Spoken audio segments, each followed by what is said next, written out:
सरकार, हमारे जीवन में हम सोचते हैं, हम सुख की चाह में दौड़ते हैं ना, लेकिन ध्यान देना, सुख एक बहुत पुराना गीत है। सुख है एक सांझ ढलती आती है जाती है, दुख तो अपना साथी है।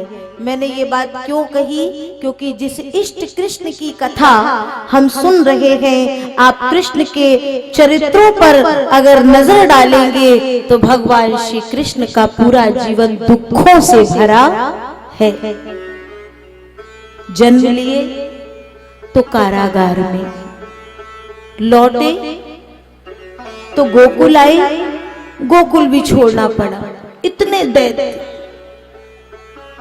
5 वर्ष तक की आयु में न जाने कितने दैत्यों को मारना पड़ा, और 11.5 वर्ष की आयु में कंस इत्यादि को समाप्त करके मथुरा की गद्दी तो मिली, लेकिन ऐसे मिली जैसे किसी बच्चे को मन बहलाने के लिए कोई टॉफी बिस्कुट कुछ पकड़ा दिया जाता है और अगले ही पल उससे छीन लिया जाता है।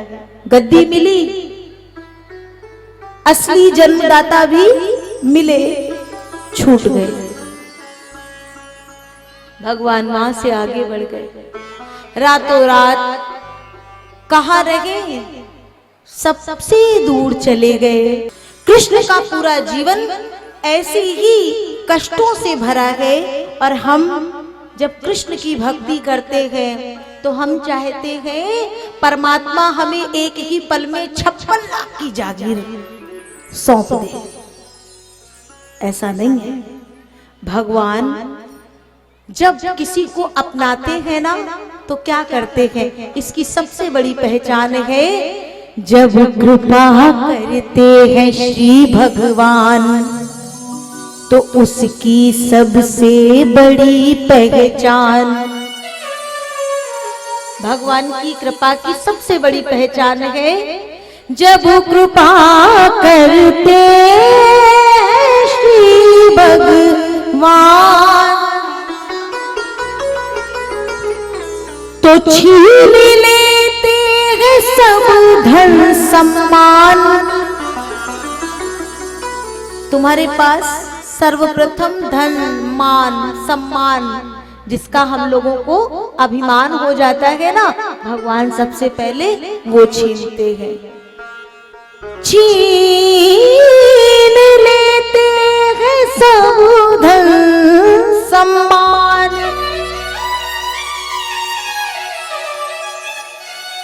ये सिर पर पड़ती है विपत्ति महान, ये जब कृपा करते हैं श्री भगवान।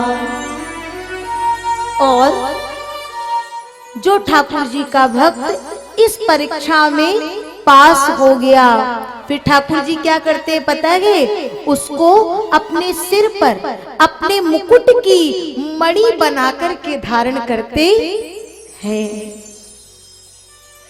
राम कथा में आपने सुना होगा, जिस समय भगवान राम पुष्प वाटिका में पहुंचे हैं और अधकिली कलियों पर ओस की बूंदें आंसुओं की बूंदों की सी प्रतीत हो रही थी कि अचानक श्री राघव सरकार खिले खिले फूलों को वृक्ष से उतार उतार कर अपने दोने में रखते जा रहे हैं। शांति रखेंगी माताएं किनारे, जिनको जगह ना मिले वो इधर आके बैठ जाए, इधर और जगह है, कोई परेशानी की बात नहीं है। अभी फिलहाल पीछे मुझे जगह बहुत दिख रही है, लेकिन शोर मत मचाइए। भगवान राम खिले हुए फूलों को उतारते हैं और दोने में रख लेते हैं। अचानक श्री लक्ष्मण की नजर उन अधखिली कलियों पर पहुंची। सुनिए, तो लक्ष्मण जी को लगा ये कलियां रो रही है, ये कलियां रो रही हैं। लक्ष्मण जी से रहा नहीं गया। श्री लखनलाल जी ने पूछ लिया कि तुम सभी रोती क्यों हो? तो वो कलियां क्या कहती हैं, सरकार आज अपने इस जीवन पे बड़ा रोना आ रहा है। क्यों? बोले हम अध खिले हैं ना। यहां कोई हो जो अगर अपने आप पे सोचे कि मैंने उच्च कुल में जन्म नहीं लिया, बहुत ध्यान से सुनिएगा, यहाँ जो भी भक्त इस कथा को लाइव सुन रहे हैं वो भी सुन ले।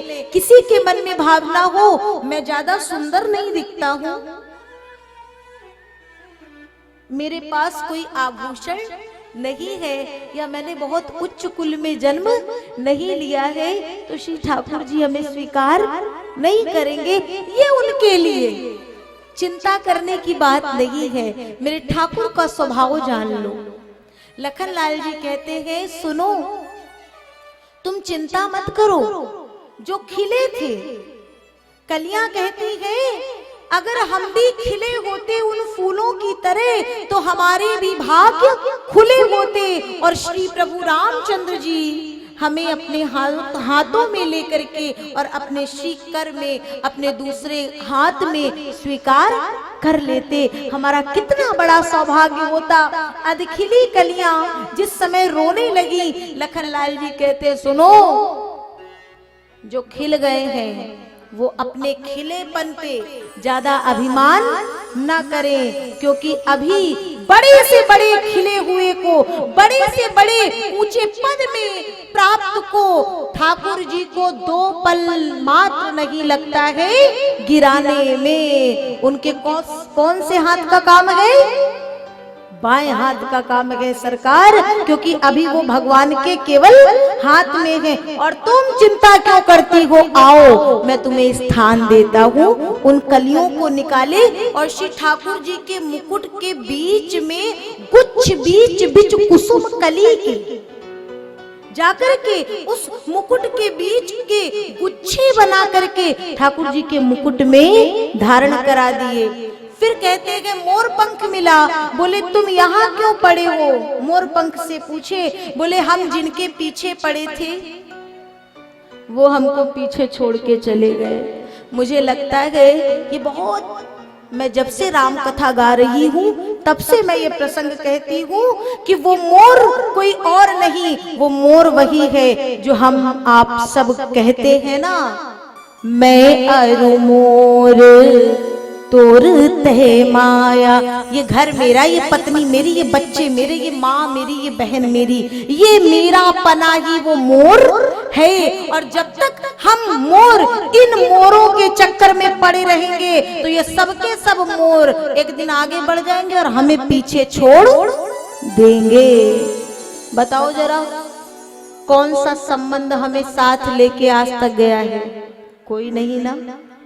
लक्ष्मण जी ने कहा तो ऐसों के पीछे क्यों पड़े थे जो तुम्हें पीछे छोड़ करके चले गए? तो तुम्हारी तो आंख भी है, दिखाई नहीं दिया क्या?